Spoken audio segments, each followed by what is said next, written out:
بسم الله الرحمن الرحيم الحمد لله رب العالمين وأفضل الصلاة وأتم التسليم على أشرف الأنبياء والمرسلين نبينا وحبيبنا وسيدنا محمد وعلى آله وصحبه أجمعين وبعد رب اشرح لي صدري ويسر لي أمري واحلل عقدة من لساني يفقهوا قولي Fillon me emrin e Allahut më shpëlbot, paqja dhe mëshira e Allahut qofshin mbi profetin tonë Muhamedit alayhi salatu wassalam, familjen e tij, bashkëkohësit e tij dhe gjithë ata të cilët e pasuan dhe do ta pasojnë deri në gjykimin.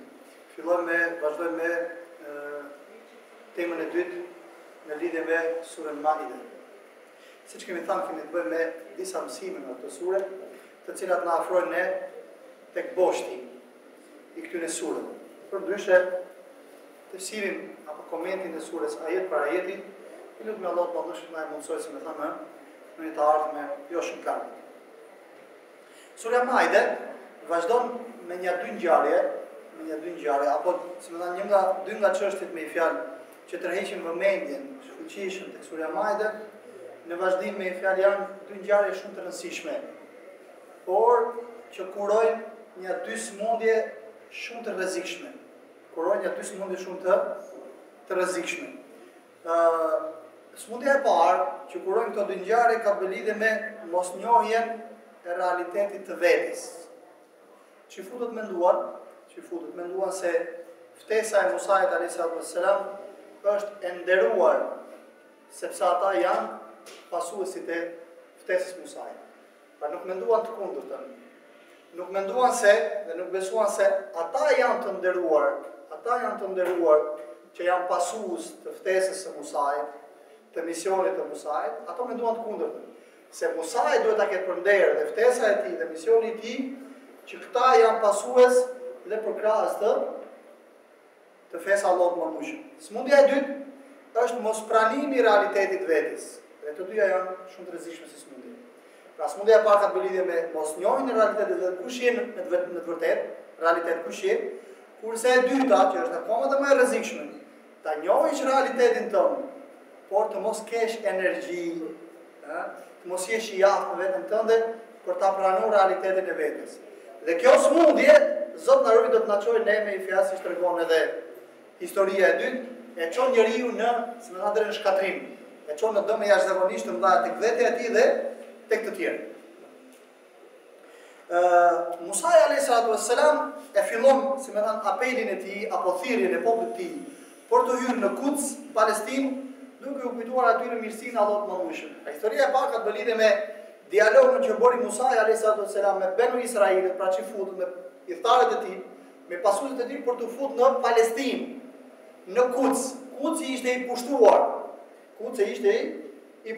Dhe Allahu më mëdhshëm kishte urdhëruar Musait që të urdhërojë popullin e tij. Pra Allahu më mëdhshëm kishte zbrit urdhër direkt për Benu Israilit që të futen në Quds, të hyjnë brenda Quds. Por ta shtirun Qudsin nga këto pushtues barbar. Dhe Allahu më mëdhshëm i garantoi Musait dhe Benu Israilit që thjesht futen. Thjesht sa po të futen ata, armiqt kanë për dalë, kanë për të ikë. Megjithatë çfarë thanë? Thanë, o Musa, aty brenda në Quds janë disa njerëz dhe ne nuk do të hyjmë aty derisa të dalin ata. Allahu më thonë që dha garanci, futuni se unë do t'i nxjerr. Jo. Po nuk dolën ata, ne nuk hyjmë aty brenda. Pra me që thonë me fjalë, o Zot na ndihmo. Dhe ne do bëjmë maksimumin tonë, i thonin Musës me fjalë, Musa si dush. Ne do rim këtu, po nuk dolën ata, ne nuk hyjmë. Pra këta filluan të vendosin kushte Musait a.s. Herën e dytë, prapë Allahu më mëdhshëm urdhëroi Musait që të urdhërojë popullin e tij që të futen në Quds.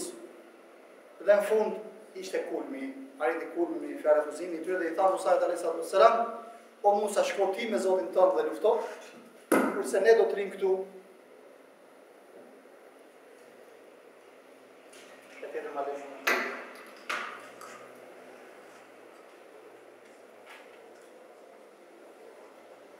Shkoti me Zotin tënd dhe lufto, kurse ne do të rim këtu. Ne do të ngelemi me fjalë këtu. Atëherë Allahu më mëdhshëm vendosi që Benu Israilit, pasuesit e Musait a.s. të humbasin 40 vjet në shkretir. Dhe këtë shpjegum pak a shumë herë në kalume, 40 vjet shkretir humbja e Benu Israilit që e mëshirë për Allahut më mëdhshëm. Pse mëshirë? Për çfarë arsye? Për arsye se këta persona, ky brez që e refuzoi urdhën e Allahut më mëdhshëm, do ju ruajshte aj pak iman, aj pak besim që kishin nga ndikimet e jashtme.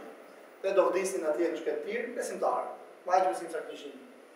Gjatë se kohë do rriteshte në shkretir i largë ndikimeve të jashtme, një brez që do ta meritonte për krajin e Allahut të Mëdhenj, dhe një brez që do ta rrinte në fjalë u fut në kuzë të zbatonte urdhën e Allahut të Mëdhenj. Dhe ashtu ndodhi realisht. Ashtu ndodhi realisht. Mirë, këtu vren të smundin e parë që është realisht shumë rrezikshme. Që futet, si më thanë, në vend që të ishin mirënjohës dhe Allahut të Mëdhenj për mirësitë e mëdha që u kishte dhënë. Jo, e mendon vetën se Musa duhet t'u dinte atyre për nder, t'u dinte për nder, se ata janë posues të Musait, pasues të Musait dhe mbështetësit e tij. Subhanallah. Prandaj Musa alayhi salam e nis dialogun e tij me popullin e tij për t'i urdhëruar me fjalë të fundit Quds me këtë thënie. Wa idh qala Musa liqawmihi ya qawmi dhkuru ni'matallahi alaykum idh ja'ala fikum anbiya wa ja'alakum mulukan wa ataakum ma lam yu'ti ahadan min al-alamin.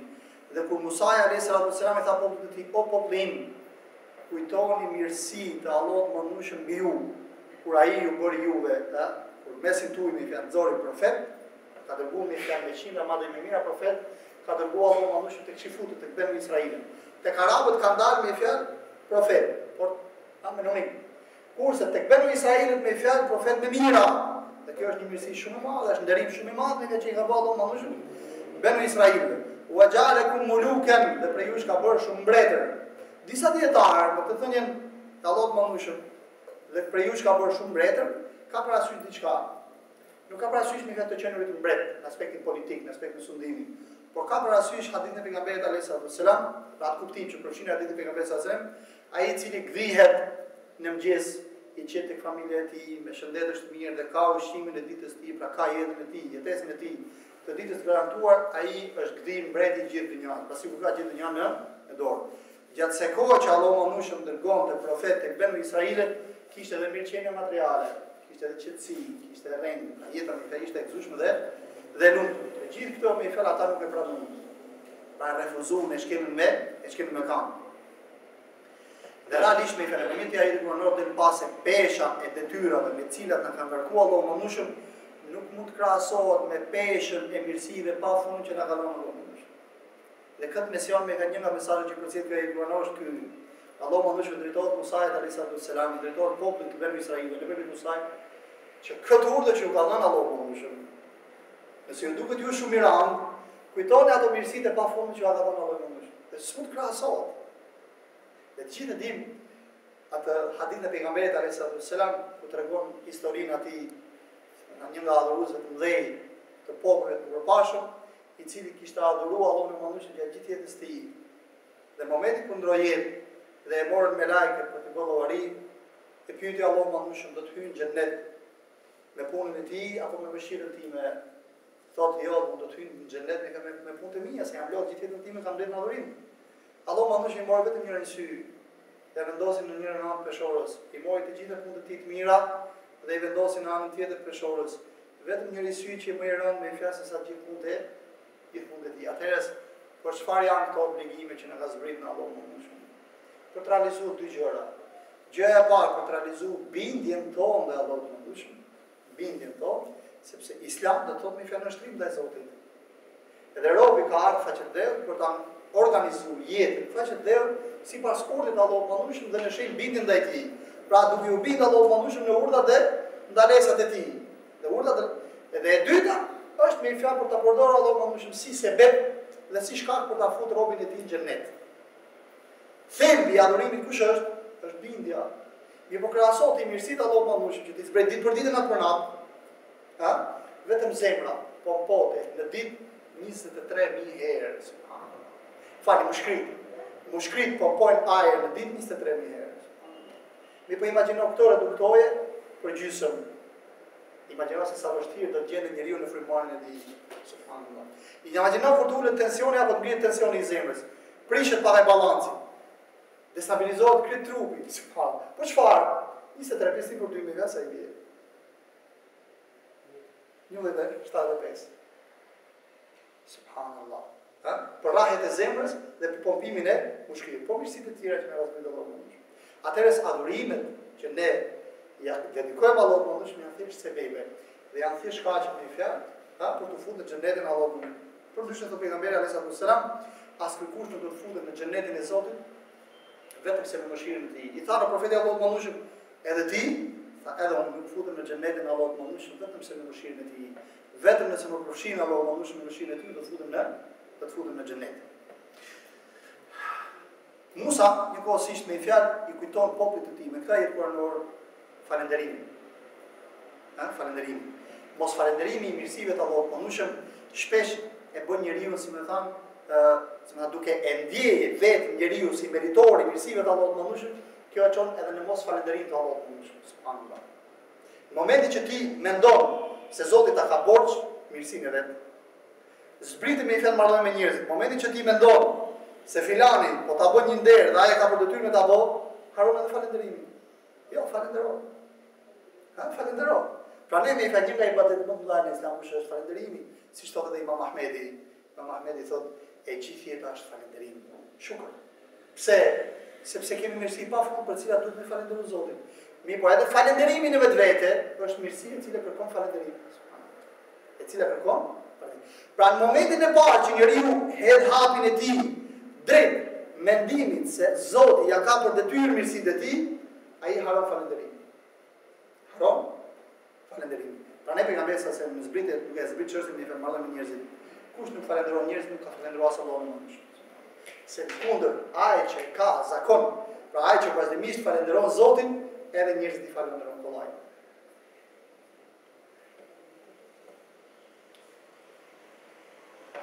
Ngjarja e dytë ka të lidhë me dy djemtë e Ademit alayhis salam. Kabili dhe Habil. Njëri më i devotshëm se sa tjetri. Tha pak më sipër që kjo ngjarje kuron ismun e tjetër akoma dhe më të rrezikshme. Ta njohësh veten, e njeh realitetin e vetes, por nuk e pranon. Dhe kjo është akoma dhe më e rrezikshme. Që të dyja kanë lidhje me atë konceptin që dietarët muslimanë thonë al-jahl al-murakkab, ignoranca e përbërë. Ignoranca është dy llojesh, ignoranca e thjeshtë dhe e përbërë. E thjeshtë nuk e din diçka dhe e pranon që nuk e din. E përbëra nuk e din diçka, mendon se e din dhe kur tjetri vjen të korrigjohet me fjalë ti nuk e pranon. Dhe kjo është shumë e vështirë me u korrigju. Kjo është shumë e vështirë me u korrigju. Në këtë kategori futet edhe situata e Kabilit. Allahu mëndueshëm urdhëroi Adem alayhis salam që të urdhërojë dy djemtë të tij, Kabilin dhe Habilin, që t'i japin një kurban. T'i japin një kurban. Dhe atij që do t'i pranohej kurbani apo puna e mirë, ai do të ishte më meritor me fjalë për çështjen për cilën ata kishin debat. Doli Habili më i devotshëm tek Allahu mëndueshëm. Allahu mëndueshëm atij ja pranoi me kurbanin. Cila ishte shenja e pranimit të kurbanit? Të dy kurbanat që kishin dhënë ata, Allahu mëndueshëm zbriste zjarrin të kurbani i pranuar. Zjarri atë kurbanin tjetër nuk e doqi. E kuptoi Kabili që Habili ishte më i devotshëm se sa vllai i tij. Kabili. Atëherë me fjalë thotë Allahu mëndueshëm واتلو عليهم نبأ ابني آدم بالحق إذ قربا قربانا فتقبل من أحدهما ولم يتقبل من الآخر قال لأقتلنك إنما يتقبل الله من المتقين. Dhe kujto shembullin apo ngjarjen e dy bijve të Ademit, kur që të dy dhanë me kurban. Nga njëri u pranu dhe nga tjetri me fjalë nuk u pranu. Personi apo vllai me i cili nuk u pranu, Kabili, i tha vllait të tij do të vras. Çfarë tha Habili? Shkruan çfarë përgjigje? Innema yataqabbalu Allahu min al-muttaqin. I kujton këtë devotshmërinë. Allahu mëndueshëm e pranon kurbanin për të devotshmëve. Nuk u mor me fjalë do vrasësh apo nuk do vrasësh. Ke mundësi me vrasë apo s'ke mundësi ta bëj kështu apo ta kthej kështu? Jo. Innema yataqabbalu Allahu min al-muttaqin. Allahu mëndueshëm e pranon prej kujt? Devotshëm. I kujtoi Allahun e mëndueshëm. Mësimet e kësaj ngjarje. Normalisht ngjarja ka shumë detaje, por na intereson me ka thelbi i saj. Duke ju referuar në fakt informatë që kemi ndërtuar në gjatë gjithë mësimeve. Konstatimi i dështimit në dynja është rahmet. Është mëshirë. Pra po e konstatove dështimin në dynja, kjo është gjë shumë e madhe, është gjë realisht shumë e madhe në fjalë. Dhe e kundërta është rrezik shumë i madh. Ta mendosh veten si në rregull, dhe të vazhdosh në rrugën e dështimit. Kjo të çon në shkatrim. Kurse e kundërta, nëse ti dështon, edhe e konstaton dështimin, këtu është fillimi i rregullimit, këtu është fillimi i rregullimit. Konstatove tash kërkon çfarë? Hapatira, i shoh pak më. Sepse, për çfarë arsye me fjalën e Rahmet, sepse derisa je gjallë, ke mundësi me e korrigju. Derisa je gjallë, ke mundësi me e korrigju. Gabimi është pjesë e natyrës njeriu. Si në marrëdhënie me Zotin, edhe në marrëdhënie me njerëzit. Apo edhe në projektet tuaja personale. Dështove, pranoj dështimin. Kjo i kërkohet njeriu me fjalë nga ky mësim si më që her pas here ti bëj hesab vetes vet. Kërkoj llogaritë të stin. Ku jam në këto plane? Në marrëdhënie me njerëzit ku jam, marrëdhënie me Zotin ku jam, me librin e Allahut ku jam, me pejgamberin alayhis salam ku jam.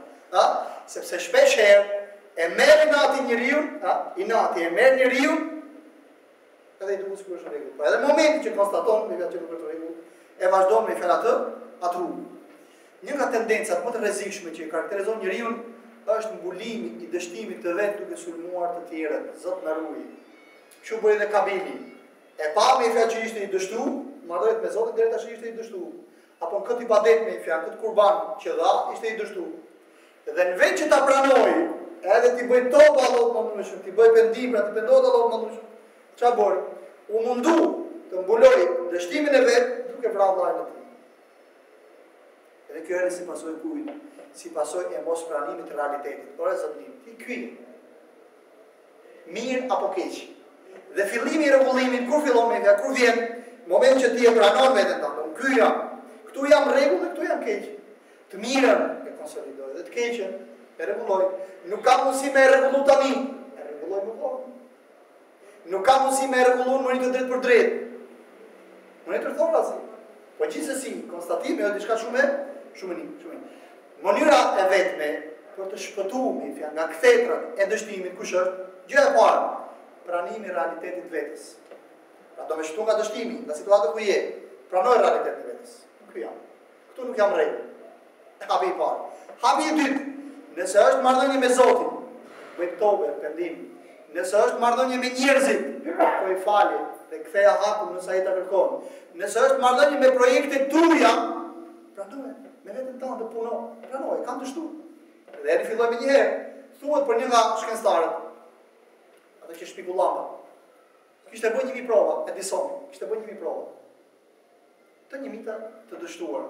I thanë, si e ndjen veten tënde kur kujton këto 1000 dështime?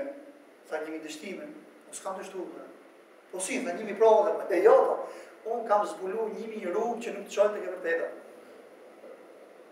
Edhe kjo vetë është farë, është trashëgimi, është pasuri, është shkencë, si ka mos si shkencë.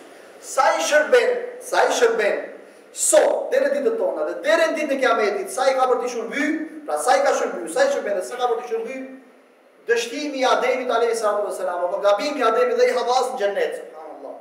Dhe Allahu mëndueshëm e përjetson kujtimin e këtij dështimi ku Kur'an, tek sura Araf, i drejtohet bijve të Ademit. Të gjithë dhe të thotë, o bijtë Ademit, kujdes, mos ju bëj shejtani të gaboni ashtu si çfarë. Shive, po mirë shejtani po ka me gabu. Po ku e shohim që të me gabu? E keni modelin. Kush është modeli? Ademi dhe Havaja. Dhe thotë dietar musliman, një nga shkaqet kryesore se pse Allah mëndueshëm me futi Ademi dhe Hava në xhennet. Dhe pse i la me fjalë që të gabojnë dhe dalin nga xhenneti, kush ishte? Ky mësim praktik. Sepse Ademi alayhis salam aslan ishte krijuar në bazë, në themel, ishte krijuar për çfarë? Por në xhennet apo në tokë? Në tokë. Kështu Allah mëndueshëm u tha me lajk, vetë qala rabbuka lil malaikati inni ja'ilun fil ardi khalifa. Dhe kur Zoti ju tha me lajkeve, Allah mëndueshëm i thot profetit. Dhe kur Zoti ju tha me lajkeve, unë do të krijoj në tokë një mëkambës në tokë, jo në xhennet. Po në xhennet pse? Duhet një kurs, duhet më u trajnu pa. Duhet më u stërvit pa. Dy ishin armiqt kryesor që do të qëndronin përjetësisht për bazë ose pengesë. Ademit alayhis salam deri në ditën e Kiametit në zbatimin e projektit për cilin ishte krijuar. Cili ishte projekti mëkambës i Zotit tonë, organizues i jetës faqet dhe përputhje me ligjin e Zotit. Ky ishte plani hyjnor deri në ditën e Kiametit. Pengesat kush ishin? Se duhet sprova. Por ndryshe njeriu do të kishte ndryshim nga me lajket. Dy ishin provat kryesore, shejtani një, edhe ai që është më rrezikshëm që është brenda njeriu vetë aty. Këto dy do të kishte armiqt për betuar deri në ditën e Kiametit. Mi po për ta vërtetuar se sa të rrezikshëm ishin, për ta vërtetuar konkretisht, duhet me në xhenet i tha Allahu, mos vetëm këtë pemë mos ha. Shko ku dush. Shejtani çau tha. Allahu më ka ndaluar këtë pemë sepse s'do që të jeni me lajk ose s'do që të jeni përjequr. Shkoi Ademi dhe Havaja që të dy hanë, vetëm Havaja, që të dy hanë dorën nga xheneti. U Këta Allah më nëshë të shikeni zbrit ke vendi për cilin e i kriju. Dhe kujdes, këtu do t'jeni të shpëtu, të lumtur, dhe të gëzu, do të keni mundësi me realizu qëllimi për cilin e i kriju, nëse do të ndihni udhëzimin tim. Dhe vetëm duke ndjekur udhëzimin tim do të shpëtoni këta sprove, kaq të madhe të cilën ju vetë që ju. Kush është sprova? E nefsit dhe shejtanit. Pra gabimet dhe dështimet në jetë janë trashëgimi shumë e madhe. Sa përfiton për shembull fëmia nga gabimet e tjatit? Pse për shembull, ta supozojmë të marrim ne çështën e martesës. Pa edhe djali, jo vetëm vajza, po edhe djali, duhet i marrim mendimin e prindrit për hapjen e martesës. Pse? Po sepse subhanallahu, vetë prindi e ka provu këtë hap. Edhe e di ku është problemi, e di se çfarë duhet me pas parasysh. Është shumë tjera. Pse respekti i prindrit është direkt pas respektit të Allahut mëndshëm. Sepse nëse Allahu mëndshëm na udhëzon me udhën e tij hynor të përsosur, prindri na udhëzon me çfarë? Veç asaj që na ka ndëruar, na ka lidhur, na ka edukuar. Na udhëzon me përvojën e tij. Sa dështime mund të ketë prindri në jetë? Me dhjetra, ma mund të ketë me qindra. Mirë, po këto dështime nuk e lejo fëmijën e tij mi vetë që ti bëj. Subhanallahu. Pra dështimet në jetë janë çfarë? Janë kapital, janë pasuri. Po kur kthehen kapital në pasuri? Atëherë kur njeriu i pranon. Kur njeriu i pranon. Hapi i dytë ishte pendimi. Hapi i tretë, pranimi i suksesit të tjetrit. Kabili nuk e pranoi suksesin e Habibit, edhe u bura bam. Subhanallahu. Dobësia më e madhe, cinizmi më i madh është kur njeriu kërkon të mbulojë dështimin e vet nëpërmjet sulmit tjetrit dhe shkatërimit tjetrit. Kjo është shumë e rëndë realisht. Është zakonisht shumë e rëndë. Kurse pranimi i suksesit tjetrit ta shnosh zemrën. Edhe të bëjë atë bon që të vazhdosh rrugën e suksesit. Njëkohësisht rimobilizimi i vetes për të vazhduar rrugën e suksesit. E pranove, e pe që e gabim, të shtove, mobilizoj forcat tuaja për të kthyr prapë rrugës së suksesit. Disa njerëz e përfitojnë veten të pagabueshëm dhe të padështueshëm. Sa kaq fillojnë të adhurojnë veten e tyre duke e justifikuar dështimin e vetes që është natyrshëm me të gjitha format. Dhe një nga format kryesore duke çfarë? Duke i drejtuar gjistin tjetër, subhanallahu, dhe kjo është shumë e rëndësishme. Momentin që njeriu nuk ka kapacitet shpirtëror, nuk ka vullnet me e pranuar dështimin e vetes, gabimet e veta, fillon duke justifikuar dhe mbush dhe mbulu, duke i bërë koverta dështimit vetë nëpërmjet kujt? Gabimeve të tjetrit. Dhe shikoni dhe kjo është nga standardet e vlerësimit. Po e pe tjetrin që gjithmonë të kritikojë të tjerët dhe merret vetëm me kritikat e tyre, dije saj o është i dështuar ose dështimet në rrugën e tij janë shumë të subhanallahu. Edhe ka rast të sa dush.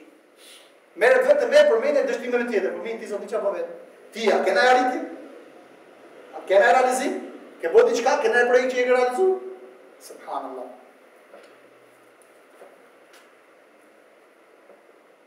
Allah më nëshëm thot pastaj fetawat lehu nefsuhu qatl akhihi faqatalahu fa asbaha min al-khasirin. Dhe me fetawat lehu nefsuhu ai u bind vetes së tij faqatalahu dhe e vrau atë dhe kështu u bë prej çfarë? Prej të humburve. Pastaj thot Allah më nëshëm fab'atha Allahu ghuraban yabhathu fil ardi liyuriyahu kayfa yuwari sawat akhihi. Dhe Allah më nëshëm dërgoi çfarë? Dërgoi një sor. E vrau vllaun e tij.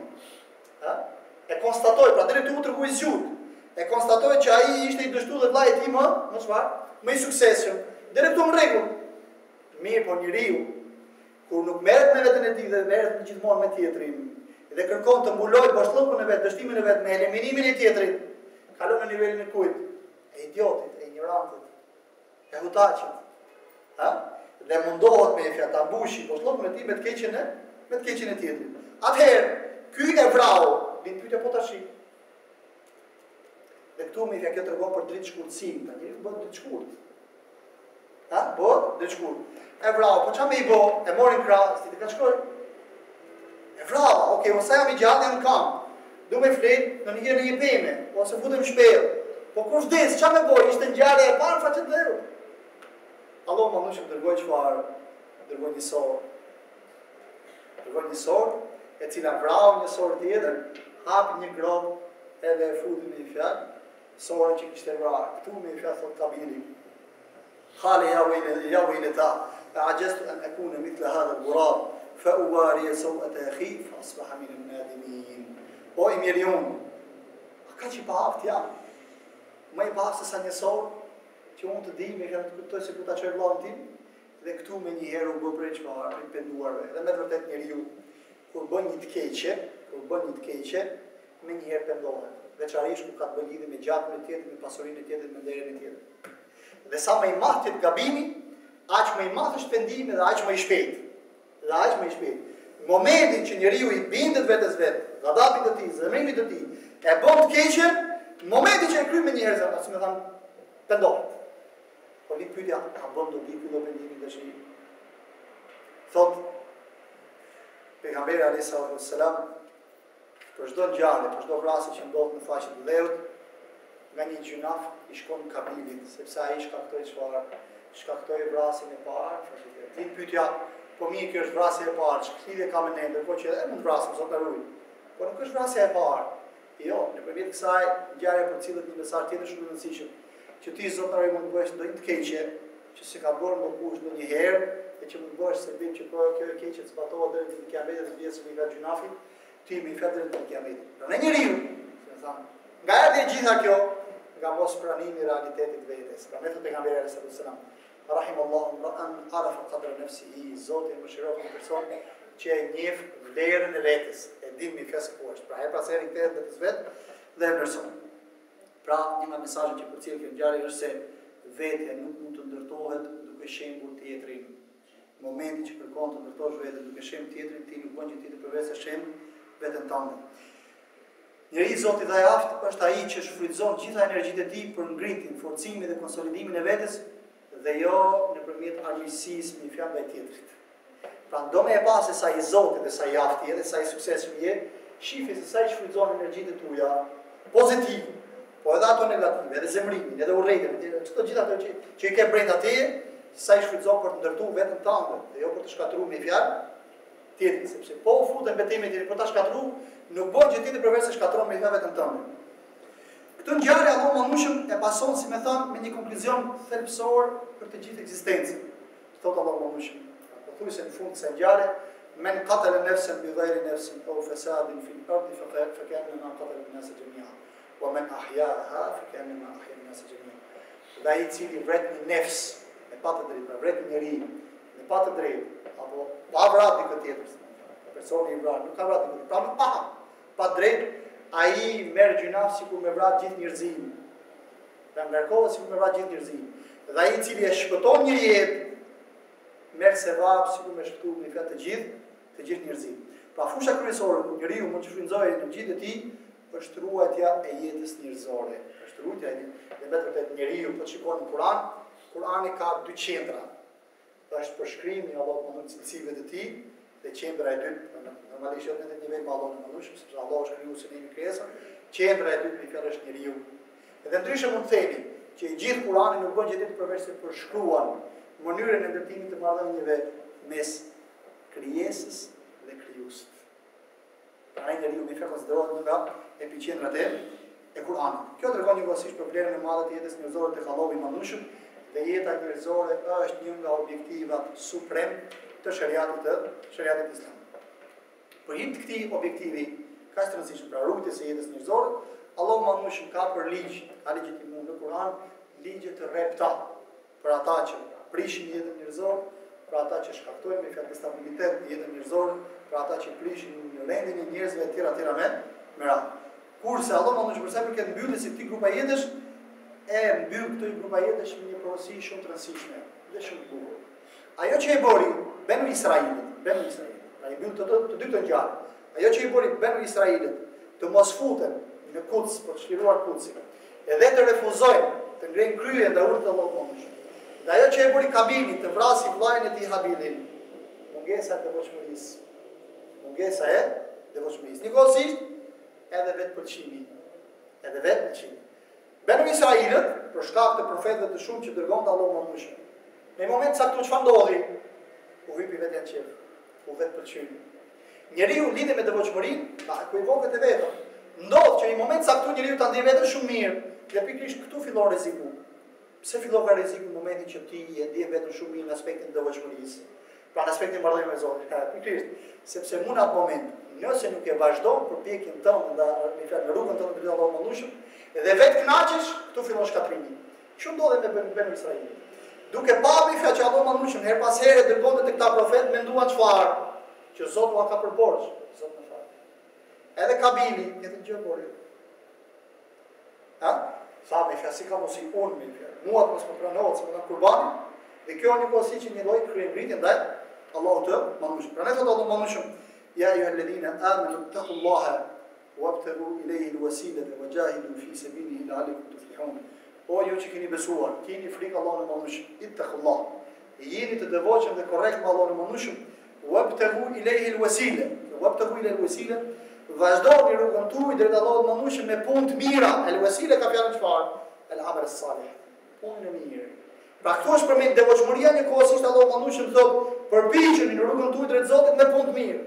Po devotshmëria është përmend këtu. Jo. Momentin që ti mund të arrish nivel devotshmërie. Vjen për Ramazanin, çfarë ndodh? Korrekt, me agjërimin, me namazin e natës, me taravin, me leximin e Kuranit, sadaka, gjua rregull, barku rregull vetë si çfarë. Do shpesh njeriu të i bëhet janë çef. Thotë Allahu më shumë kujdes. Rruga jote çfarë? Ja ju insanu innaka ka'ibun ila rabbika kadhan fadlaqi. O njeriu më thot, ti vazhdimisht duhet të përpiqesh me ti e kriju për të vazhduar vazhdimisht rrugën tënde me fjalë me punë të mirë drejt Allahut mëndueshëm. Dhe në momentin që ti bën punë të mirë, dhe vetë kënaqet dhe thotë që boll kanë punu, këtu fillon shkatrimi. Pra ne te pejgamberi alayhis salam, puna më e dashur dhe më e mirë tek Allahu mëndueshëm çfarë? Ajo që është e vazhdueshme edhe me qenë pak, edhe me qenë pak. Pra ne thon dietarët, i krye obligimet në aspektin e namazit, agjërimit, zakatit, haxhit, nëse ke mundësi të bëj. Le të marrim namazin. I falë 5 vaktet po. Zgjidh një punë të mirë që ti e bën kollaj, edhe vazhdoje atë. Vazhdoje mos e ndërprej. Mos e ndërprej. Dhe punët e mira që mund të bëjë njeriu janë shumë, por ti zgjidh një. Një për këtë nga ato për është dhikri Allahut. Çfarë pejgamberi sallallahu alajhi wasallam? Kalimatani khafifatani ala al-lisani thaqilatani fi al-mizani habibatani 'inda ar-rahmani subhanallahi wa bihamdihi subhanallahi al-azim. Dy fjalë janë shumë të lehta në gjuhë. Shumë të dashura tek Allahu mëndueshëm, shumë të rënda në peshorën e punëve të mira të kiametit. Kush janë? Subhanallahi wa bihamdihi subhanallahi al-azim. Që të dyja kanë vetvete përballë madhnimin e Allahut mëndueshëm dhe lavdrimin e tij. Këto. Nuk ke mundësi më tepër. Këto. Çfarë tha pejgamberi alayhis salam? Pejgamberi sallallahu alajhi wasallam po përshkruante punët e mira. Edhe po fliste për sadakat, dikush i tha profet, po nëse nuk ka mundësi, tha pejgamberi alayhis salam, atëherë s'më fjalë, ke mundësi me bodhikër, apo ke mundësi me ndihmu njerëzit, ke mundësi me punu me dorën tënde si më thanë dhe me bëhajër. Tha po nëse nuk ka mundësi, atëherë tha pejgamberi sallallahu alajhi wasallam, urdhëro për mirë dhe hiq dorën nga e keqja, sepse edhe kjo është sadakat. Edhe heqja dorë nga e keqja ndaj njerëzve me fjalë, edhe kjo vetë është sadakat. Pa nuk është gjithçka të arrish vetëm tande atë, mendoj se ka arritur në caktuar. Dhe kjo ndodh shpesh me ne. Dhe veçanërisht me fjalë me muslimanë që përkushtohen, që fillojnë përkushtimin e tyre në shtas. Vjen në xhami, fillon namazin, disa elemente aparencial, edhe i duket vetë Zot na ruaj me fjalë sa arriti kur me devotshmëri. Jo. Njeriu është në fitnë dhe sprovë në momentin që adorzon shpirtin e tij Allahut të mëdhshëm. Imam Ahmedi radhiyallahu ta'ala në momentin që po vdiste, djali i tij Abdullah, te koka po e rritet dhe po i thoshte o baba, thuaj la ilaha illallah Muhammadur Rasulullah. Imam Ahmedi me sytë më thoshte jo. Her pas here, prap jo, djali i tij u mërzit. Erdhi prap në vete Imam Ahmedi thonë o baba na trembe, çfarë është më vete? Sa ne po thonim thuaj la ilaha illallah Muhammadur Rasulullah, më thoshte ti thuaj jo. Nuk po thoja ty o birë, po e thoja shejtani, sepse shejtani merrte te koka dhe po më thoshte, boju me fjalë jo musliman, boju kristian apo çifuta apo çdo fe tjetër, po mos dis musliman. Dhe unë i thoja jo, subhanallah. Kur Imam Ahmedit tek shtrati i vdekjes, kush ka qenë Imam Ahmedi, dhe nuk e la shejtani rahat. Po ne hasë a mendoj se mund ta meritojmë në caktuar të themi me fjalë që unë tash i arrita, edhe s'kam më nevojë me fjalë. Ta adhuro Allahun. Për ne të Allahun i drejton profet Muhammed, wa'bud rabbaka hatta ya'tiyaka al-yaqin. Adhuro Allahun e mëndueshëm derisa të vi vdekja. Adhuro Zotin tënd deri në çastet e vdekjes. Pa që ta mbyllësh me fjalë jetën tënde me adhurim, me fjalë të bindje ndaj Allahut të mëndueshëm. Por ndryshe Zot na ruaj me fjalë kalon në vetë pëlqim, Edhe ndodhin këto ngjarje që i përmendën pak më sipër. Refuzimi i urrit Allahu manush, apo edhe shkelje dhe përpjekje për ta shkatruar tjetrin, për të mbuluar me fjalë të shtimin tënd, i lutem Allahu manush që mos ta bëjë për asnjërin prej këtyre dy grupeve. Për atij grupi që nuk e njeh realitetin e vetes, apo për atij grupi që e njeh realitetin e vetes, por nuk e pranon, por i lutem Allahu manush që të na bëjë për njerëzve që e dinë vlerën e vetes, arrin gradat e larta të devotshmërisë dhe i ruajnë këto grada të devotshmërisë deri në momentin që ja dorëzojnë shpirtin e tyre. Allahu manush hada wa sallallahu alaihi wa sallam ala nabiyyina Muhammad wa ala alihi wa sahbihi ajma'in. Wassalamu alaikum wa rahmatullahi ta'ala wa barakatuh.